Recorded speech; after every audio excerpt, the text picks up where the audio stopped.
La team, le président Touadéra de la Centrafrique a eu un discours phénoménal et nous avons passé ce discours. Beaucoup de personnes n'ont pas vu ce discours, mais ce discours est encore à revoir. Parce que ce qu'il dit, moi aussi, j'ai pensé à cela. Je vous assure que nous avons tous entendu parler des migrants qui sont arrivés à l'île de Lampedusa en Italie.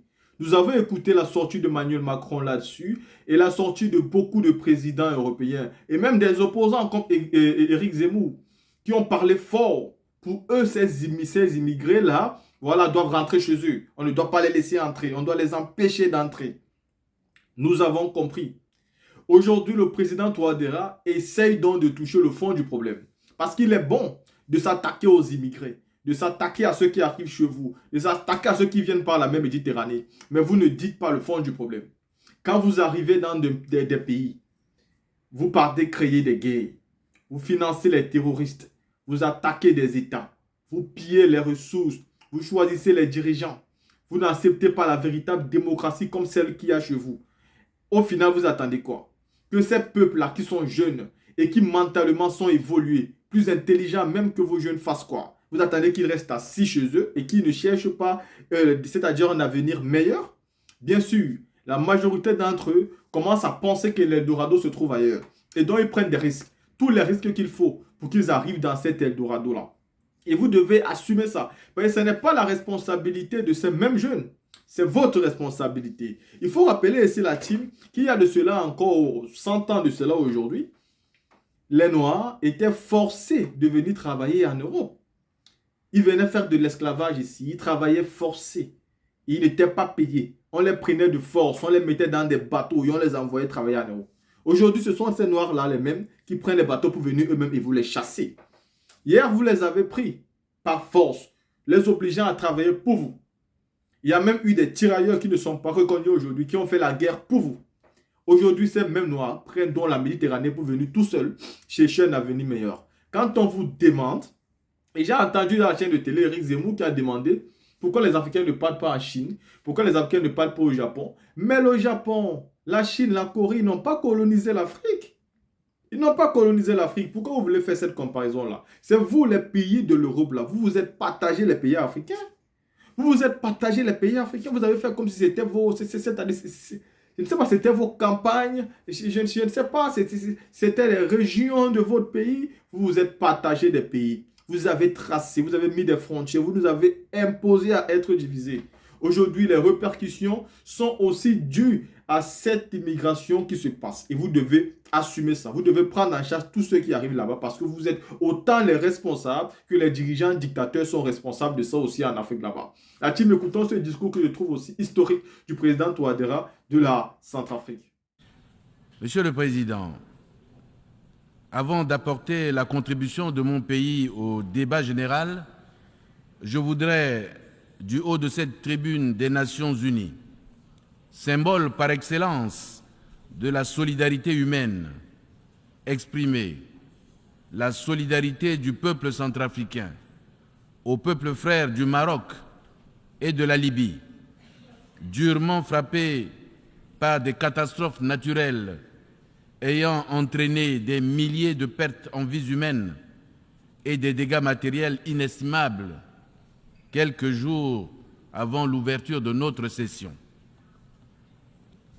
Comme je l'ai soutenu en d'autres occasions, les conséquences dramatiques de ces catastrophes naturelles doivent interpeller la communauté scientifique mondiale sur l'urgence d'identifier les régions du monde particulièrement vulnérables à des événements climatiques extrêmes et de mettre à la disposition des États concernés les informations nécessaires afin d'en limiter les dégâts.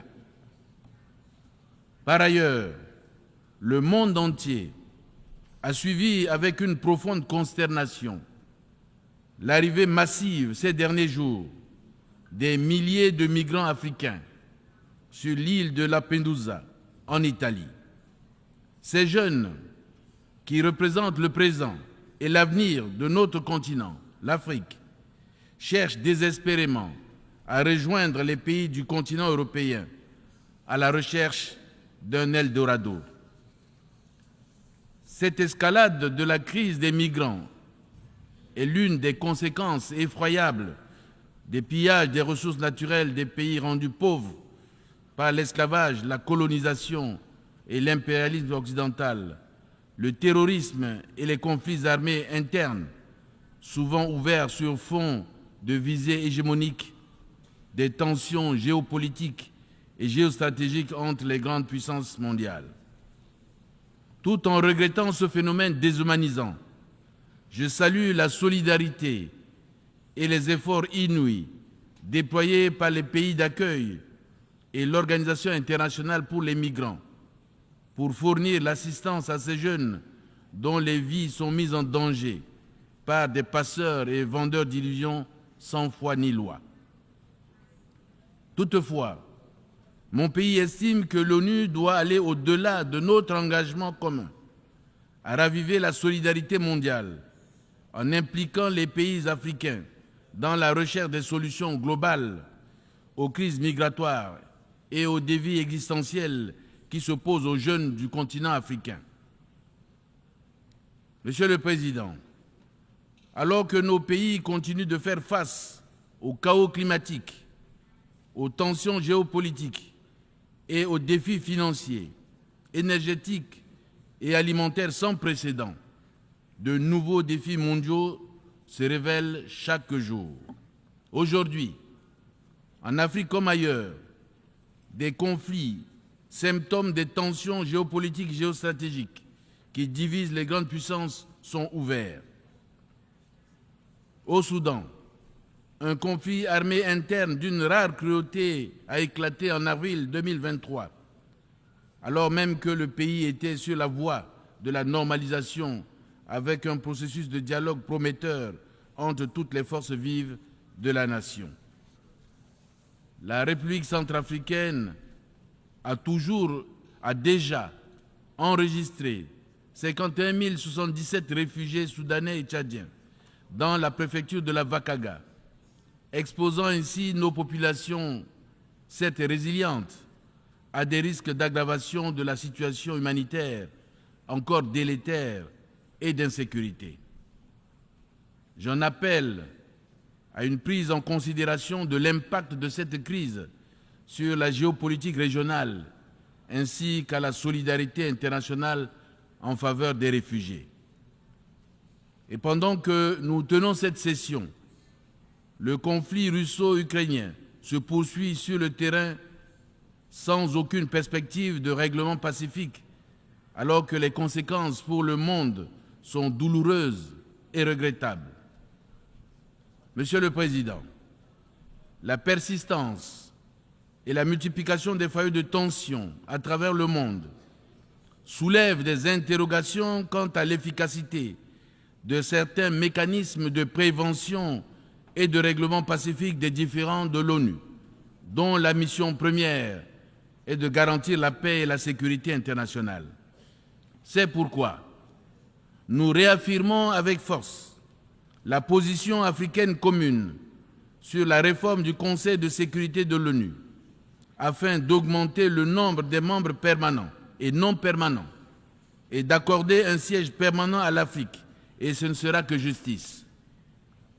La République centrafricaine estime qu'il est urgent de réparer cette injustice historique subie par l'Afrique au regard des agendas importants tels que le sommet du futur en 2024 et le 80e anniversaire des Nations Unies en 2025, qui pourront être des occasions d'unir les pays membres afin de prendre des mesures concrètes pour la dite réforme. Monsieur le Président, la République centrafricaine s'interroge sur le point de savoir comment accélérer la réalisation de l'agenda 2030 en faveur de la paix, de la prospérité, du progrès et de la durabilité pour tous, lorsque certains États, du haut de leur puissance politique, économique et militaire, agitent en permanence la diplomatie coercitive ou instrumentalisent les institutions financières internationales aux fins d'imposer des blocus économiques, financiers et commerciaux contre les pays rendus pauvres par l'esclavage, la colonisation et l'impérialisme. En effet, le 29 juillet 2023, le peuple centrafricain a appris avec une grande désolation la reconduction de l'embargo sur les armes, modifié par des rapports et exposé des motifs tronqués, avec une fallacieuse dérogation pour les forces de sécurité nationale. La République centrafricaine dénonce à la face du monde cette cynique décision qui trahit l'intention inavouée des membres du Conseil qui l'ont votée d'instrumentaliser les régimes de sanctions à des fins de pression politique sous l'égide de l'ONU. Je dois rappeler, pour le déplorer, que les embargos sur les armes et diamants, reconduits depuis 10 ans, auxquels s'ajoute la suspension des appuis budgétaires, constituent de réels obstacles à la réalisation par mon pays des objectifs de l'agenda 2030. Nous récusons ce déni de notre droit à l'autodétermination et à la souveraineté permanente sur nos richesses et ressources naturelles, garanties par les instruments juridiques pertinents des Nations Unies. J'exhorte le Conseil de sécurité à faire cesser ces artifices qui visent à masquer la volonté de pérenniser l'insécurité et la mainmise sur les ressources naturelles du pays au profit des puissances étrangères et consacrent la légitimation des groupes armés et leur accordent le statut de sujet de droit international. Monsieur le Président, notre planète brûle, notre planète se noie, le monde s'effondre, le monde pleure. Oui, chaque jour, les médias annoncent des catastrophes naturelles liées au dérèglement climatique qui s'apparentent à des signes annonciateurs de l'apocalypse. Paradoxalement, la confiance et la solidarité entre les nations, valeurs fondatrices des Nations Unies, se fracturent davantage, éloignant ainsi la communauté humaine de la réalisation des objectifs nobles de développement durable en faveur de la paix, de la prospérité, du progrès et de la durabilité pour tous, prévus dans le programme 2030. Pourtant, pour rétablir la confiance et raviver la solidarité face aux phénomènes climatiques dévastateurs, des engagements ont été pris par les pays développés, grands pollueurs, depuis l'accord de Paris, en passant par ceux de Glasgow et de Sharm el-Sheikh en Égypte. La COP27 en particulier a utilement fixé 4 grands objectifs que nous avons tous adoptés, à savoir l'atténuation, l'adaptation, le financement et une transition juste afin de faire face aux défis communs de l'humanité. Malheureusement, beaucoup de pays, dont la République centrafricaine, victimes innocentes des conséquences dramatiques de la surexploitation de la planète par les pays développés, ne bénéficient pas des promesses de financement faites. Monsieur le Président, nous mesurons à sa juste valeur l'apport des partenaires, aussi bien bilatéraux que multilatéraux, dans leur élan de solidarité envers l'Afrique, notre continent, et les en remercie infiniment. Cependant, nous en appelons à un partenariat plus agissant, évolutif et diversifié, respectueux de la souveraineté des États, des valeurs culturelles et morales de tous. Ce n'est que de cette manière que nous pouvons raviver la flamme de l'amitié entre les peuples, promouvoir la paix et la sécurité, créer les conditions d'un développement équitable et inclusif.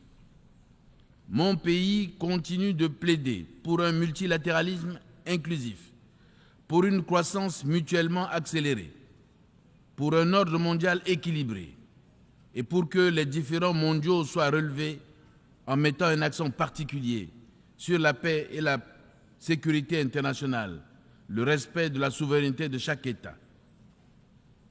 Je voudrais saisir cette occasion pour dénoncer toutes les campagnes de désinformation et de dénigrement menées par certains médias occidentaux contre la République centrafricaine. Je réaffirme ici la détermination de mon pays à diversifier sa coopération internationale avec tous les pays qui le souhaitent, dans les seuls intérêts vitaux de son peuple, et à éviter d'être entraîné dans des compétitions entre puissances mondiales. Monsieur le Président, en adoptant par référendum le 30 juillet dernier la nouvelle constitution de la République centrafricaine à une majorité écrasante de 95,3% et un taux de participation de plus de 57%, le peuple centrafricain vient de réaffirmer son attachement aux buts et principes énoncés dans la Charte de l'ONU, son droit inaliénable au respect de sa souveraineté, à l'autodétermination, à la stabilité des institutions, à la paix, à la sécurité, à l'unité nationale et au développement. Pour accélérer la réalisation du programme 2030 et ses objectifs de développement durable en faveur de la paix, de la prospérité, du progrès et de la durabilité pour tous, le gouvernement poursuit l'exécution de l'accord politique pour la paix et la réconciliation et de la feuille de route conjointe de Luanda et s'investit pour renforcer l'engagement de toutes les parties prenantes. Dans le cadre de la mise en œuvre de ces instruments de paix et de sécurité nationale, 9 groupes armés ont déjà été dissous. Parallèlement, la Cour pénale spéciale et les juridictions ordinaires poursuivent en toute indépendance la lutte contre l'impunité. Je voudrais rappeler qu'au-delà de la Constitution, notre politique nationale de décentralisation est à la fois une aspiration profonde du peuple centrafricain et une composante essentielle de l'accord de paix et de la feuille de route conjointe de Luanda. Je voudrais relever tous les efforts déjà entrepris par l'autorité nationale des élections, avec le soutien de l'assistance technique internationale, qui nous ont permis de réévaluer le calendrier électoral qui prévoit désormais la tenue des élections locales pour le mois d'octobre 2024. Il s'agit pour nous d'une étape fondamentale dans notre marche vers l'ancrage local de la démocratie, la promotion de la gouvernance participative et du développement local. C'est en cela que nous voulons ces élections locales inclusives, transparentes, pacifiques et crédibles. J'exhorte tous nos partenaires à soutenir le gouvernement pour l'achèvement du processus électoral si bien entamé. Je souhaite plein succès à nos travaux et vous remercie pour votre aimable attention.